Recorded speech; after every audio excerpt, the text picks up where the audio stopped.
Getting out of an abusive relationship early makes a huge difference. And I'm proud to say I did come in as a victim, but I am a survivor. Then I could see my mom. My mom was walking toward us. And I got excited. And it was like, there's my mom. And then he didn't stop. I'm trying to keep it together, I said. I gave in to the tears. And I hated that. It's not necessarily the easiest process. It's not necessarily the prettiest process, but it is the most effective process. Like, you can do this. I'm going to tell you 100% you can do this, and you're so worth it to do this.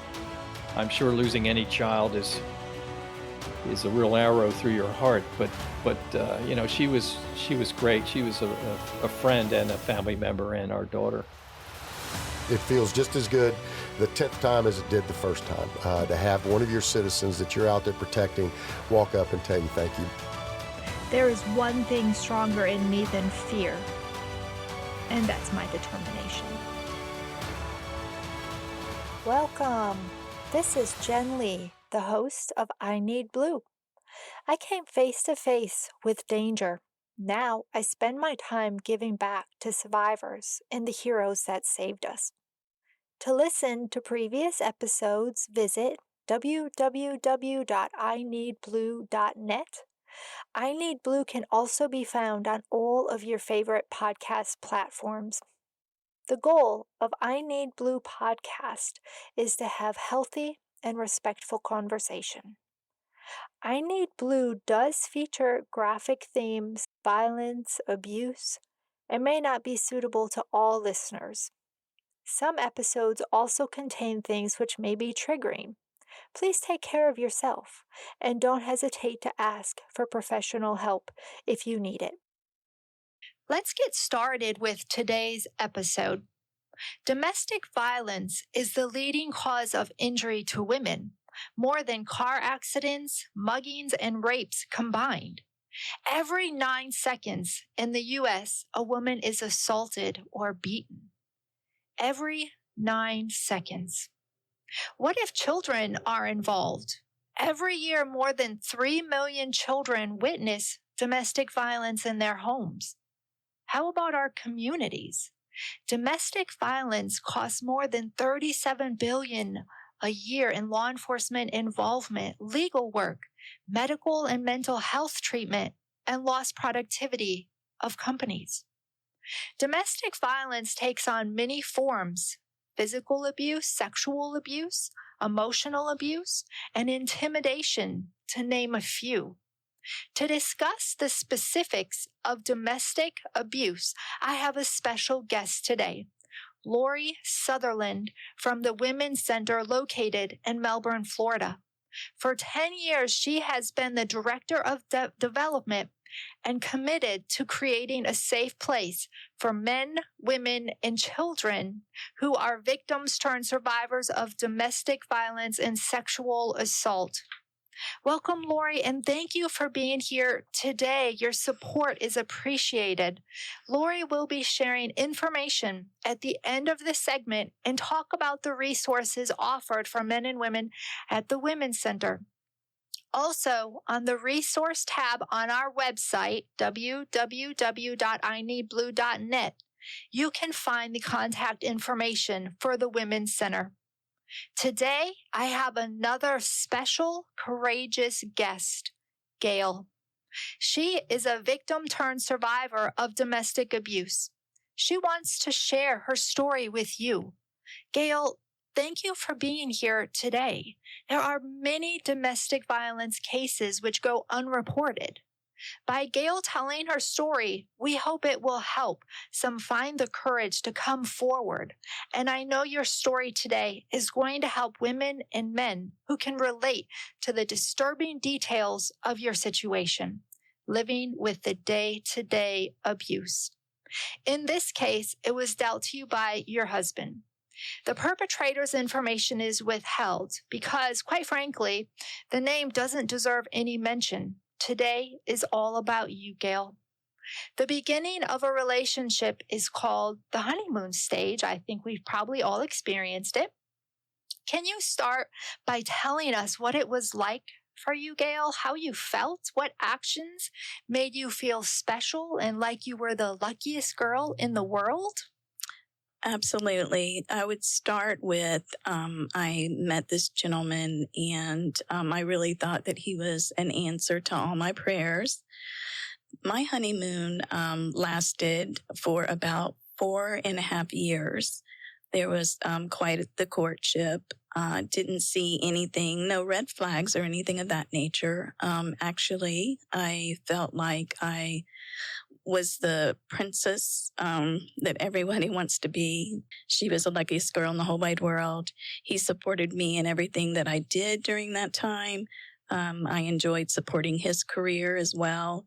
We had lots of trips and everything, the admiration and the love notes and all the things that a woman would want, I received every night before I went to bed, because he would send me a love note with a prayer. And so it was just quite the love story. People admired our relationship. So that was my honeymoon, and it was a long one. How long then did you date before you all decided to take the next step? We dated about a year, and he was very adamant about this. And then maybe this was a red flag, I should say. He was very adamant about getting married. One of my children was actually getting married in the same month, and I expressed, that's a lot of wedding to deal with. And so we went to my children and said, do you mind if we get married in the same month? We got married on New Year's Eve. And my children said, no, not at all. They were getting married early on, but he was adamant about nailing it down. More so than I was like, let's just wait for it. That should have been a red flag, because it was almost like he wanted to tie it all down. All my children were grown. They looked at this gentleman as, or lack of gentleman, as being mom's savior, so to speak. They knew that they could trust him with my well-being.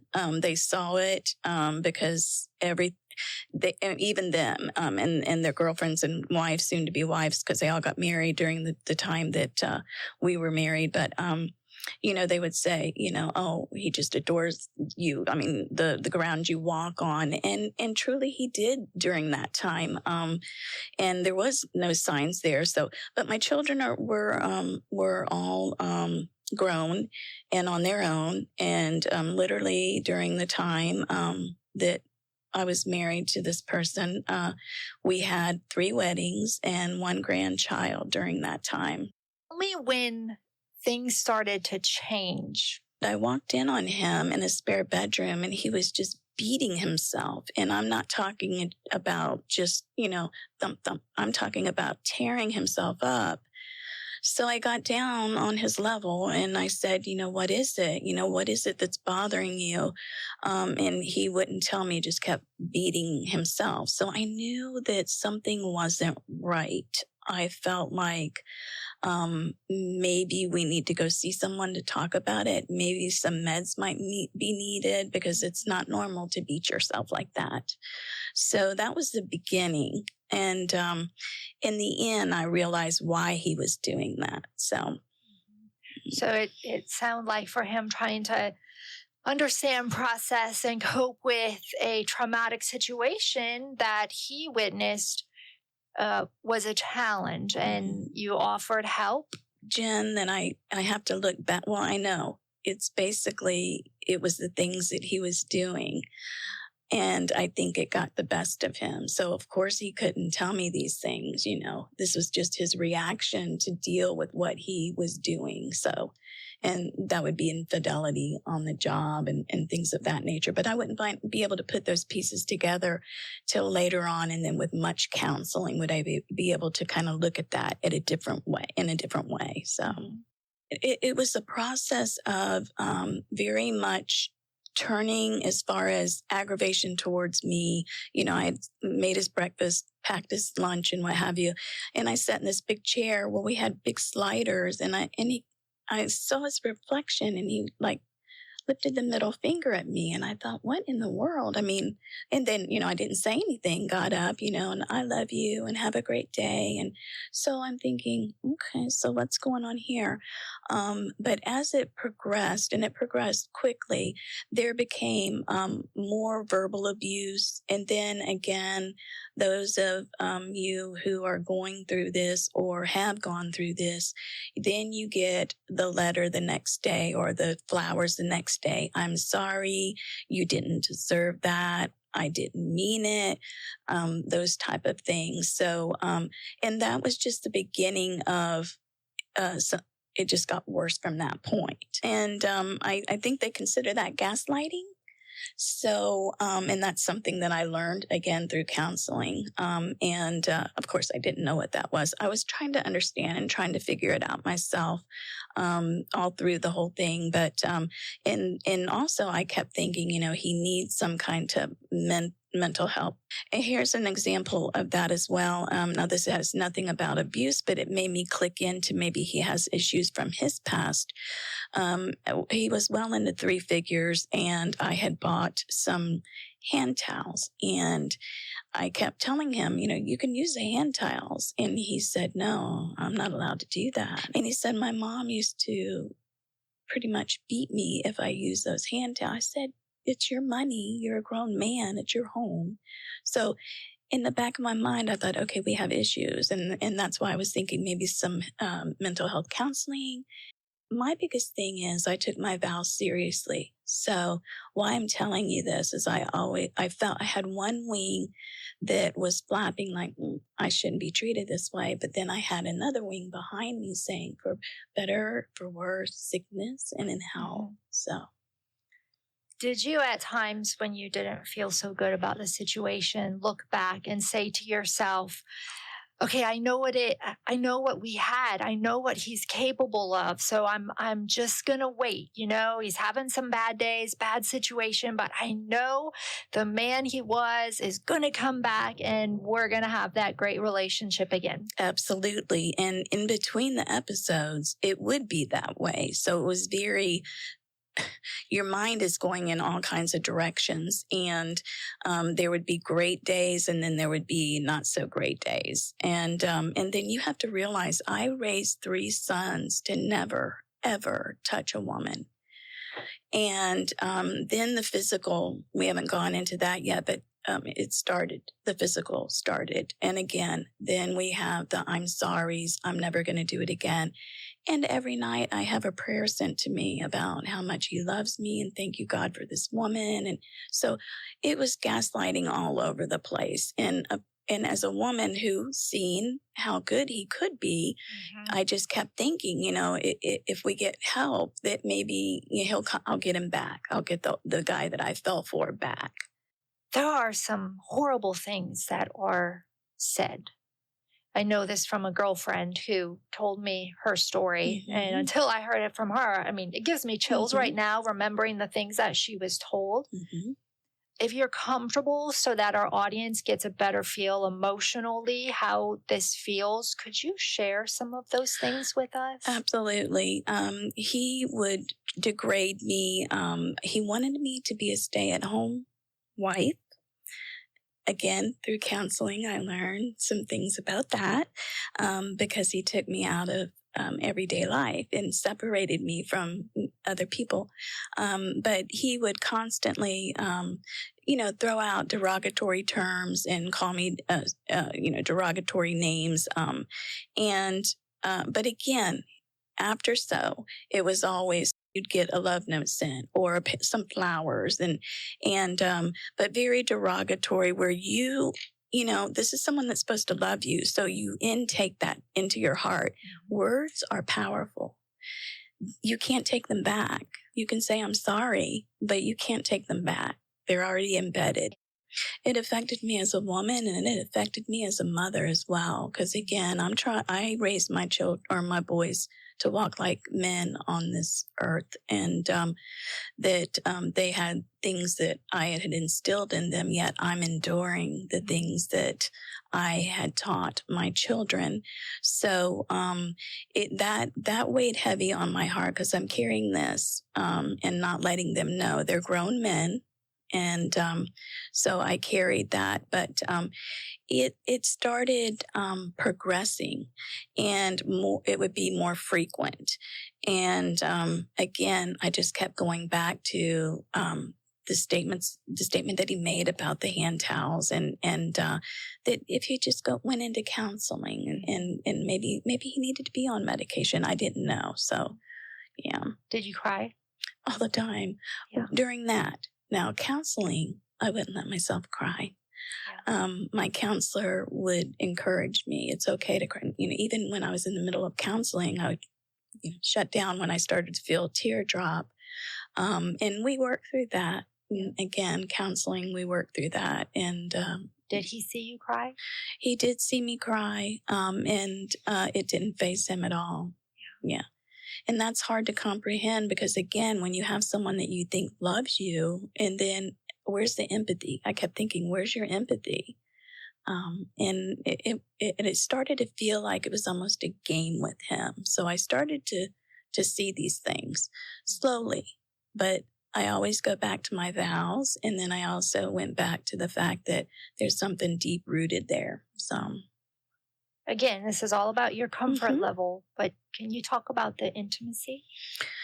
The intimacy was really, it was okay. I mean, it was good. That's kind of the confusion of it. But you'll learn later on in my story a little bit more about intimacy. But that's the thing. It was good, but I could see that he was changing. But as far as the sexual situation, everything was good. And I really can't say anything until later on. It, started to change a little bit. Tell us a little more about the isolation. Well, he definitely, he would call, my girlfriend said, what in the world? This man will call you constantly. What are you doing? Where are you at? What you wearing? And I looked at it as being adored.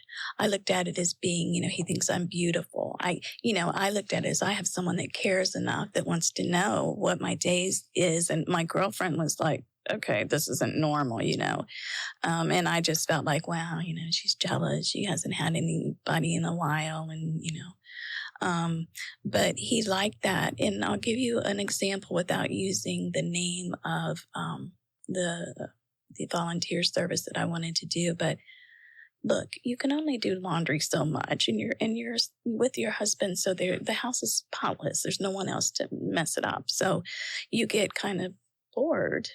And so on my own, I thought about volunteering, and I met with the gentleman at the place, and we talked, and he said, I think I see something in you. And I said, oh, okay.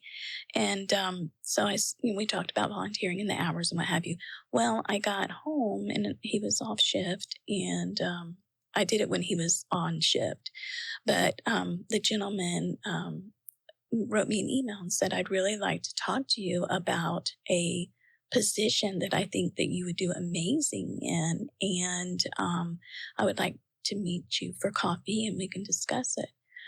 Well, that was it. It was rough. He went off and, no, I make enough money to buy you everything that you need, want, and desire. If this is a paid position. And then it was just, you're not volunteering. You don't need to volunteer. If you want to come there's no reason. I make enough money. You have everything that you want.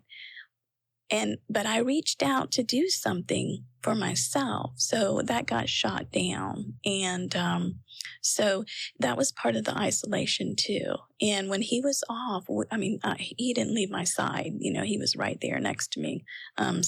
He didn't do things with other people or anything like that. And I think, I know he expected me to be the same way. So as the days went by, and months, it started to get physical.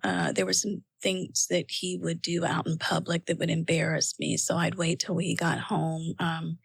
If we were in a grocery store and a gentleman looked my way, he would make a huge scene. I would beg him, please don't do that. You're embarrassing me. So when we would get home, then I'd try to speak to him about it. And then that's when the physical started happening, Was he confrontational, like with the gentleman? Absolutely. Oh, really? And very embarrassing. Are you looking at my wife with other choice words, or what? Don't you see that diamond ring on her finger? Doesn't that mean anything to you? Because this is my wife. So, but at this point, I'm no longer looking at that as admiration. I'm looking at this as embarrassing, and something is not right here. So when we get home, I would address it.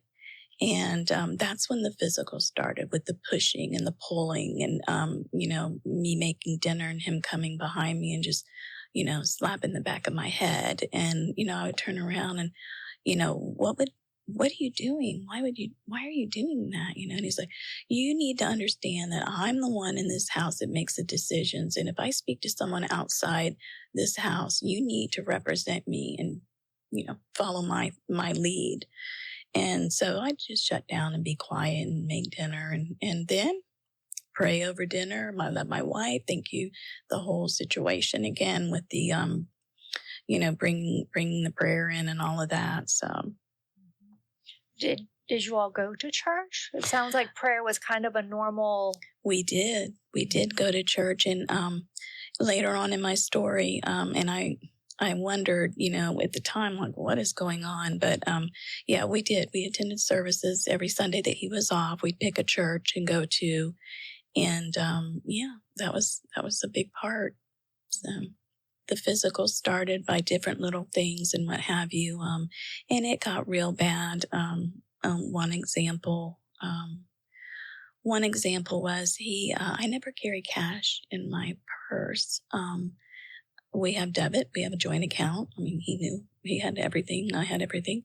And he came in and I had a dressing room that had my clothes and shoes and whatnot. But he came in and he said, I need $20. And I said, I don't have cash. And he goes, yes, you do. And I said, no, I don't. But I said, we're both on the same account. Just get it out of the account, on your way into work. So I turned and I was walking into the room, the dressing room. And the next thing you know, he came around the corner, grabbed the top of my forehead, and he was shoving $20 bills down my throat, way down my throat to where I thought I'm going to die because I can't breathe. I mean, literally. And he's grabbing me. And so finally, I'm trying to fight him off. And in my head, I'm thinking, what are you doing? This isn't, so I fell to the ground and he left the room and, I went into a fetal position. And I thought, this is not good. And what can I do about this? I can't go to my sons. They're going to be like, Mom, you taught us that we can't even, touch a woman, and I thought, what am I going to do? And I remember being in that fetal position. And so I slept there in the dressing room and he slept in the bedroom. And then I let him go to work without me getting up and making breakfast. And a note on the counter. I think I might need help. I just got mad at you because I thought you had money. We had a joint account. He is open to see everything. And so again, doing something and then coming back, I'm sorry. He got mad at me because I said something about his phone and that those who have nothing to hide nothing. So my phone is available for him to look through. He was very protective of his phone. And I made a statement and we were leaving to go to dinner and I'm in 4 or 5 inch heels, in a dress, pushed me down the stairs. He ran down to the bottom of the stairs and pulled me by my hair to get me up. And he's like, now, can we go to dinner? So, yeah, we went to dinner and I was quiet. Why are you so quiet?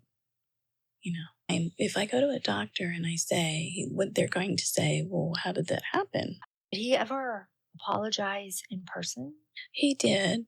He did. And on his knees, I'm sorry, just, yeah, on his knees. And, this isn't me. Was his family around? Did you do holidays or anything? We did, and we did holidays with my family. My boys grew closer. He went to all the weddings, and he was there for the birth of my first grandchild. And so my children let their guard down, as they say now, but they didn't know that. But they let someone in, and they had let someone in close. So it just kept getting worse. And I tried to get him to go to counseling. We ended up going to counseling, and she was saying things that he didn't like. So that was the end of that, which I knew it was going to kind of go there because no one wants to be told that they have to work on themselves or what have you. I continued to go and didn't tell her what was going on, just that we were having marital problems and what have you, because I know she has also, she has the obligation to tell. So, it proceeded to keep on. Abuse started in January, and then this was April. The following year of April, my grandson was born. I was going to watch him. And the deal was, and this is where my children come into play a lot. He sat my kids down one time at a barbecue and said, all right, you need to have your babies in this 7 years because we're going to be retired. So if you want your mom to watch the babies, then get busy, as a joke, get busy or what have you. So here's our first grandchild. So mom's going back to work. I get to watch the grandchild. I went downstairs and went in the garage. My son met me. I was standing there with my grandson. And of course, he's bringing half the nursery, even though up in the stairs, he's got his own nursery, but daddy's got to do what he's got to do. So a young coworker walked in my garage. We live in a gated community. She wanted to see my husband because she had been having unprotected sex with him for 7 months, and there were 6 others. So at that point, I handed my grandson over to my son and said, go home. And of course, my son, being the man that he is, absolutely not. I'm leaving you, Mom. Back and forth for a few minutes on that. Give him the stink eye, the mom look. Everybody knows the mom look if you're a mom. So he did. He put the baby in the truck and he said, you're coming to my house. And I said, yes, I'm going to get my purse and keys. Opened the door, called out for my husband. I said, I need some help. And he said, okay, babe, I'll be right there. And so when he came out the garage door, she was standing there. And I said, I believe she would like to speak to you.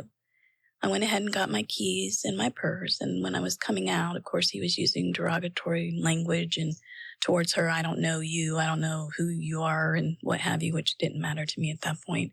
But I said that I will meet you back here at 2:00 and we'll talk about financials. And I left.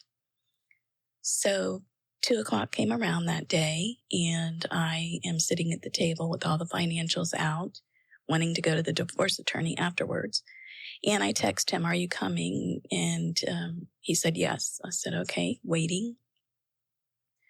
He didn't show up, but all of a sudden I hear this loud knock. I mean, like the door was going to come down. And I thought, uh-oh, maybe I made a mistake by wanting to meet him, have him come and meet me. But bang, bang, bang on the door. He's got a key.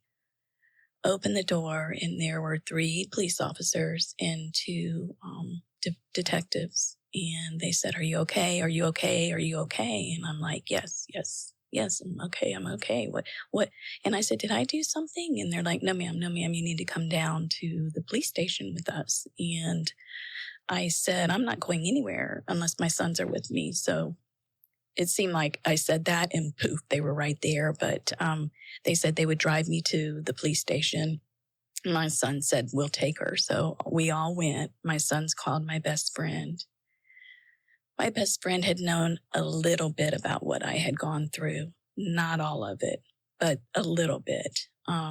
So we got to the police station, and the boys, of course, wouldn't leave their mother's side. And so the detective was talking and said that your husband made a mistake. He thought that this was a Catholic church because for some reason he came in and started talking about abusing you, throwing you downstairs, pulling your hair, just on and on. And they're like, is any of this true? I have my boys in that room. So I said, no, none of it's true. And my girlfriend was sitting next to me. And so the detective, I think, could feel the vibe in the room. So he said, gentlemen, will you step out for a moment? We're going to let, your mom be with her girlfriend. So when you can just stand right outside the door. So they did. And he said, I'm going to ask you again. He said, did any of this happen?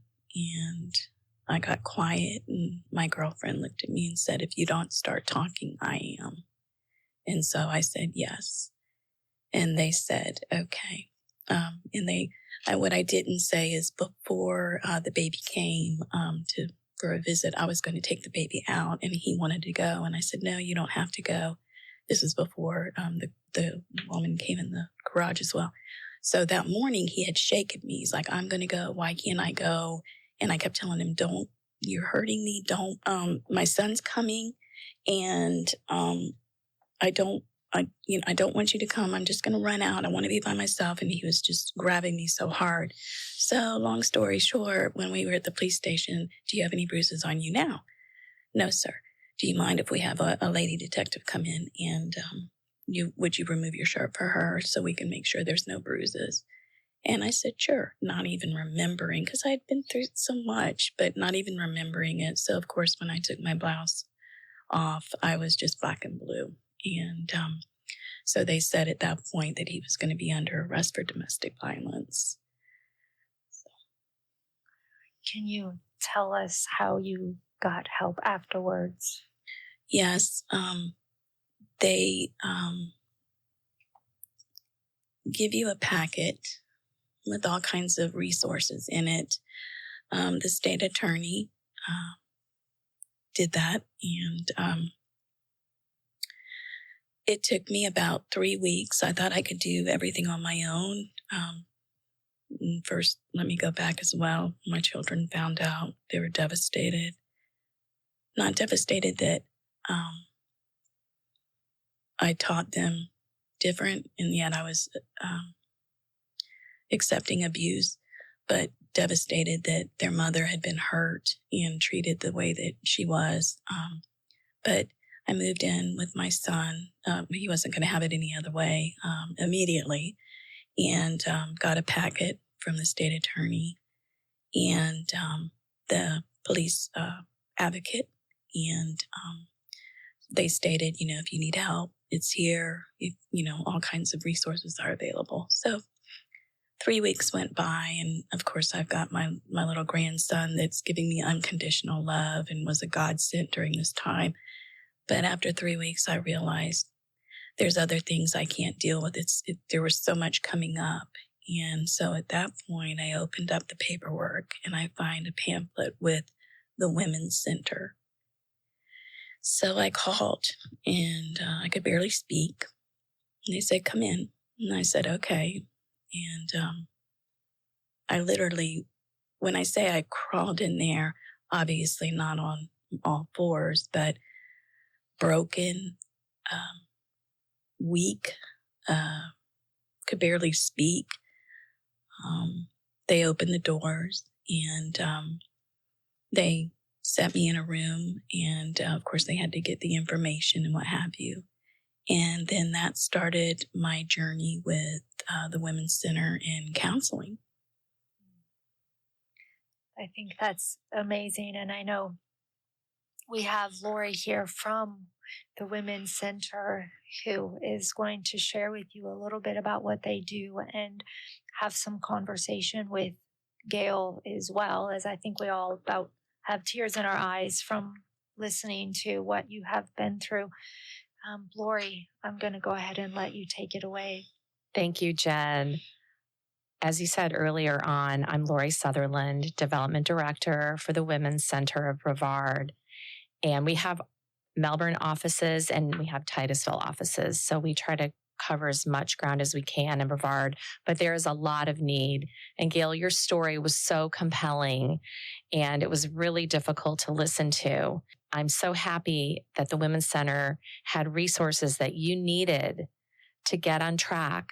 And when you're a victim, you're not thinking straight and you think that you are strong and you can do it yourself. And some people may be able to, but you had severe manipulation, emotional manipulation happening to you.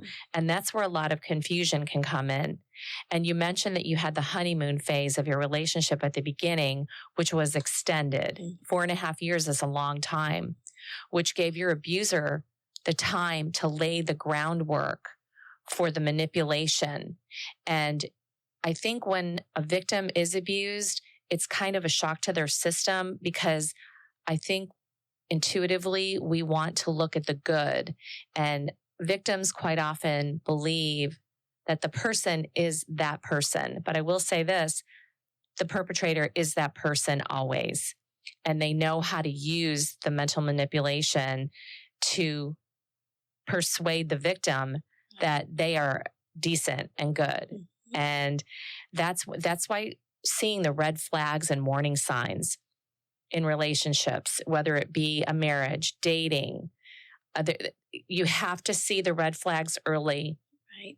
And getting out of an abusive relationship early makes a huge difference. Yes, absolutely. And I'm happy to say that I was with the Women's Center, and it was once a week. And it was my lifeline. And when I say that, it was, there were days that I didn't want to go, but I pushed myself to go. There were days that I couldn't get in there quick enough. But the beauty of it is, you are able to get resources from your counselor. And you are taught different ways of looking at things because you've been so manipulated that you don't know how to look at things a certain way. And every time that I went, a little bit more, little by little, we start, and that's what she said, it was going to be a process, and it was a process. But every time I walked out of there, I walked out with a goal for the next week. And I walked out with affirmations of the kind of woman that I am. And it would lead me to want more and to get better. And one of my other things that was very important towards the end of my journey with the Women's Center, and that they helped me with this, is that I wanted to love again. I didn't want to deflect anything that I had been through on someone else. It's kind of like, why should I clean up someone else's mess? I didn't do it. So I wanted to be able to go through my life learning. I wanted to learn how not to make someone else pay for something that they didn't do.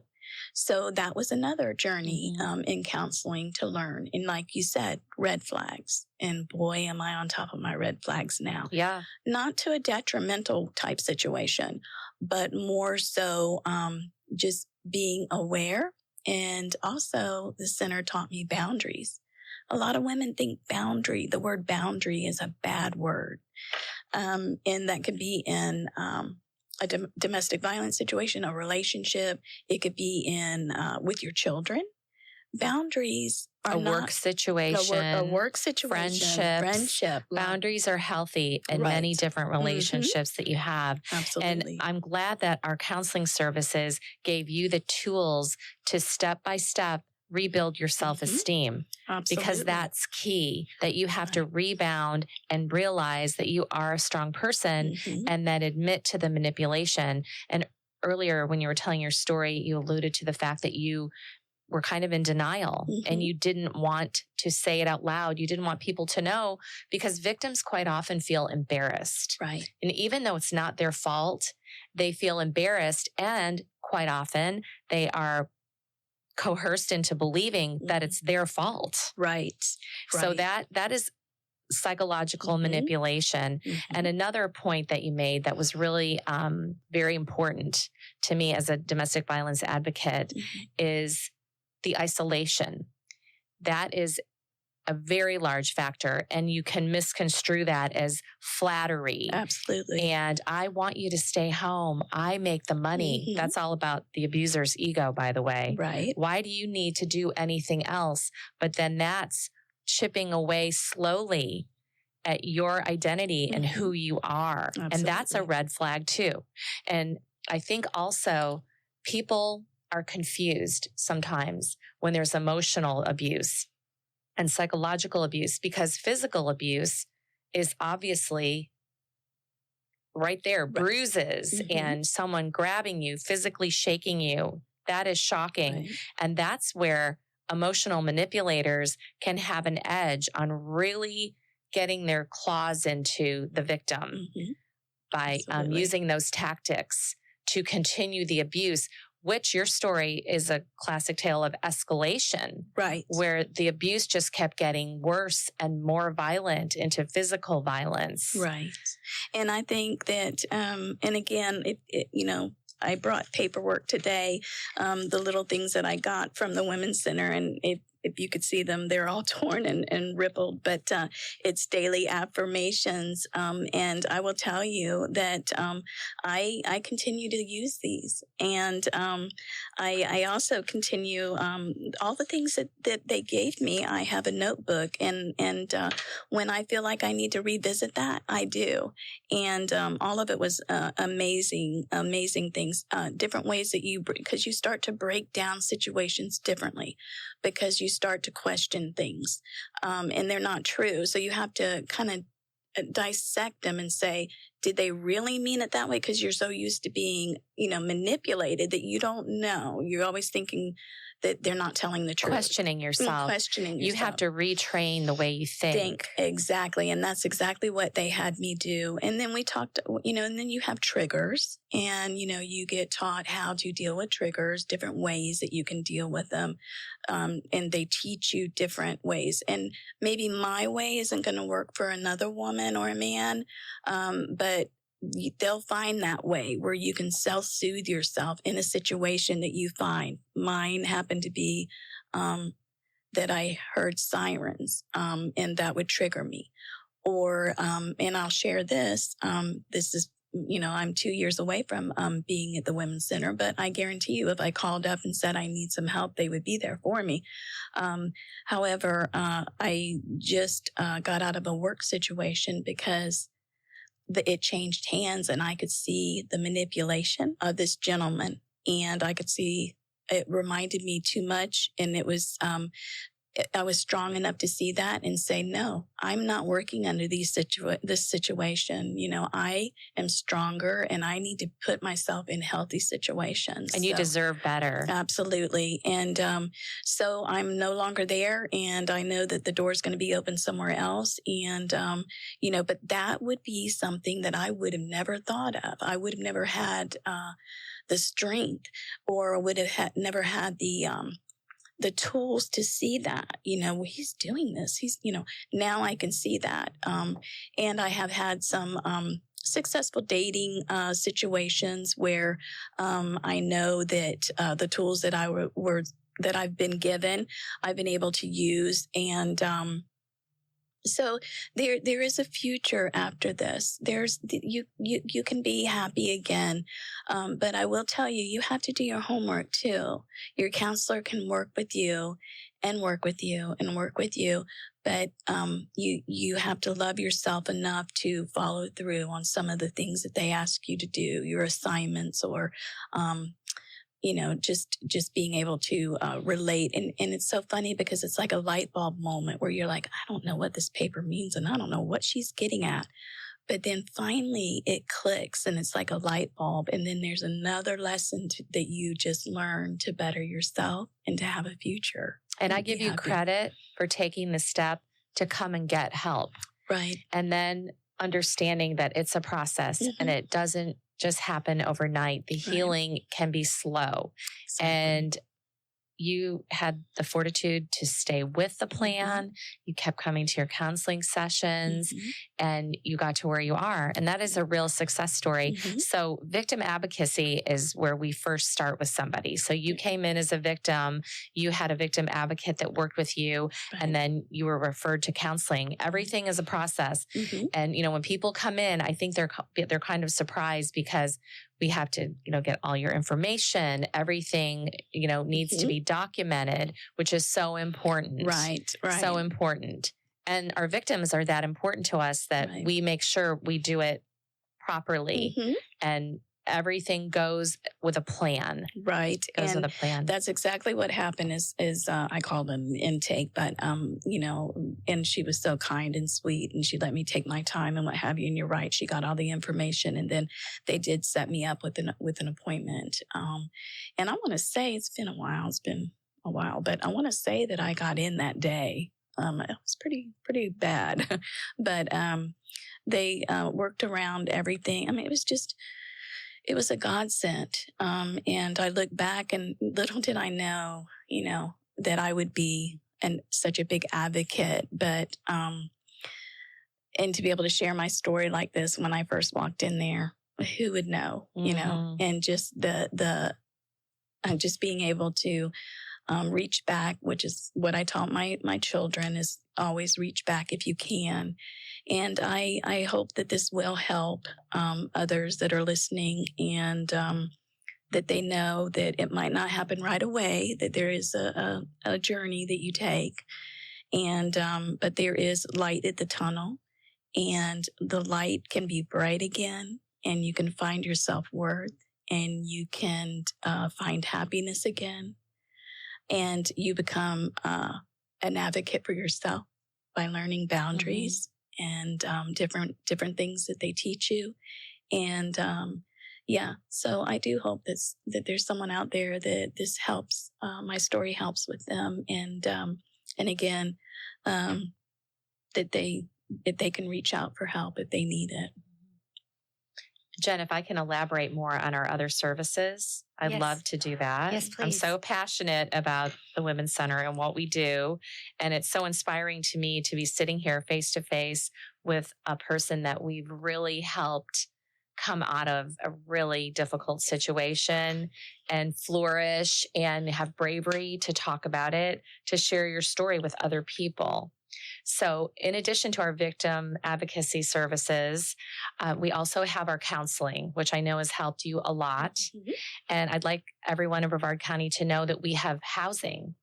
We have transitional housing, and we have a program where we can help our victims have a safe place to live and build skills to be responsible and take care of themselves.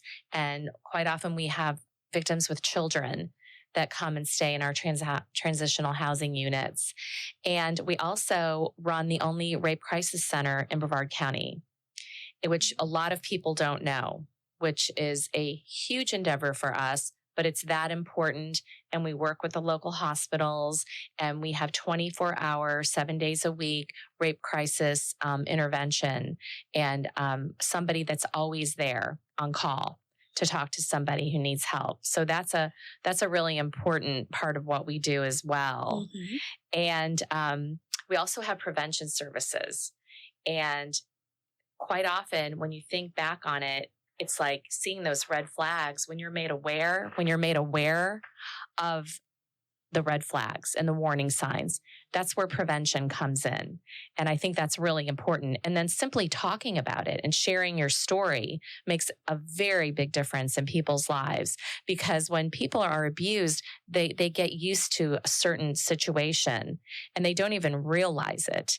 And quite often victims will stay in toxic, abusive relationships because of children, because of finances, because of housing, because of pets. True. A lot of people don't want to leave because they don't want to leave their pets.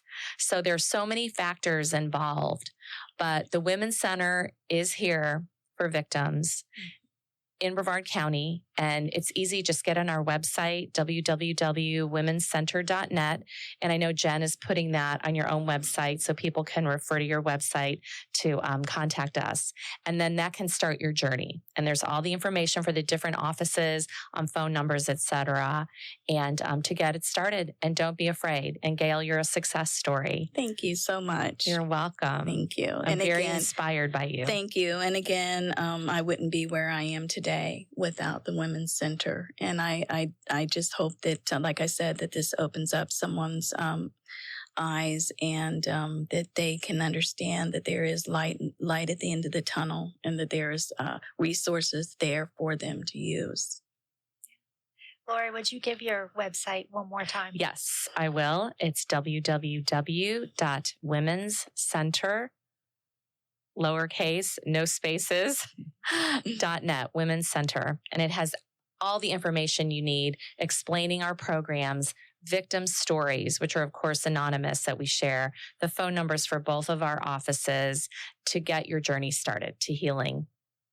And again, that's for men, women, for men, women, and children, yes. And we do have male victims that come in. And if I can just make a little sidebar point about that, statistically, most victims are women and girls, but men are victims also. And a reason that the numbers are lower for men is because men don't want to admit that they're being abused by a woman. And they feel like they're being weak, but it's not weakness. And I've seen plenty of situations where men are abused in relationships. I'm glad that you brought that up because when I did finally start to date again, you don't know whether to share your story or not. And this person I started to have a relationship with, I felt comfortable. As I shared my story, he looked at me and he said, "I am too." And I said, "What?" And he said, "I am too." And then he shared his story and we had that in common, but I would have never thought that.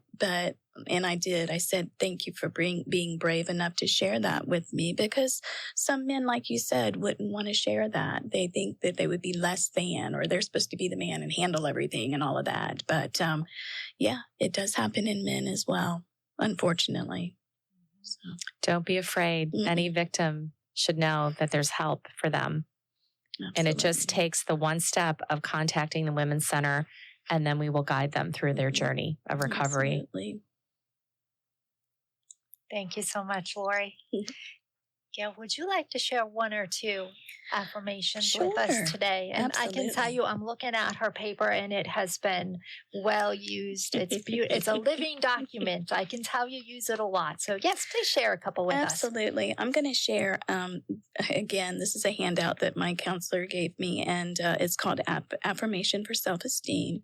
So you say, "What I am lovable and I am capable. I fully accept and believe in myself just the way I am. I accept all the different parts of myself. It's good for me to take time for myself. I have good qualities."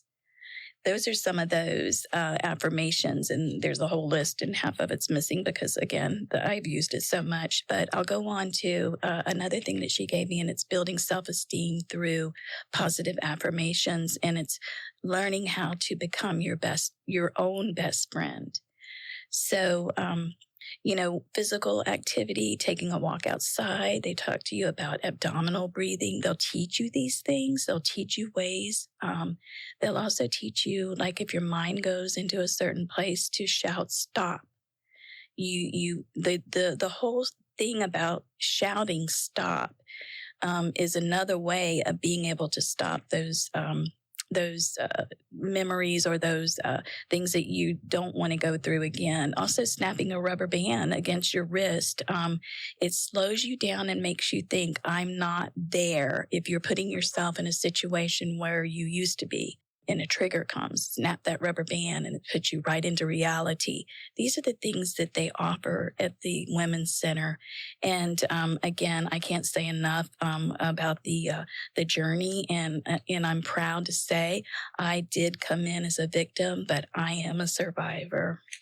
Congratulations. Congratulations. Thank you. Yes, you can do it. Mhm. You know, I want to say one other thing is I have a friend who was in a abusive relationship for a few years, and she had one question she could never get figured out, and it was, what was real?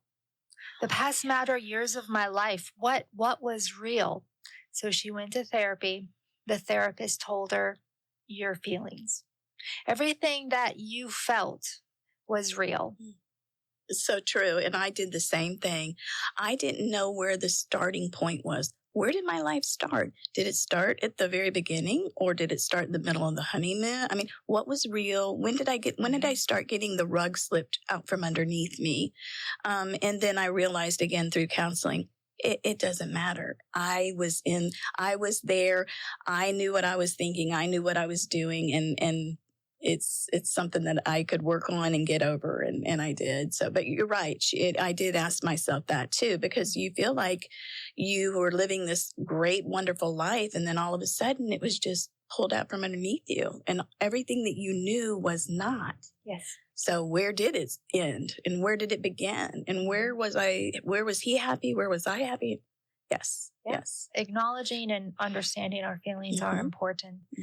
Ladies, if you don't have anything else to add, I'm going to close here by number one saying big thank you. You're welcome. To both of you. I am always a resource. My pleasure. Thank you. If you ever need anything. Thank okay? you. Mm-hmm. Thank you. This is Jen Lee with I Need Blue. Thank you for listening today. Again, if you are a victim of violence, we hope this information moved you, instilled some confidence in pursuing that help. You too can become a survivor of domestic violence, sexual abuse.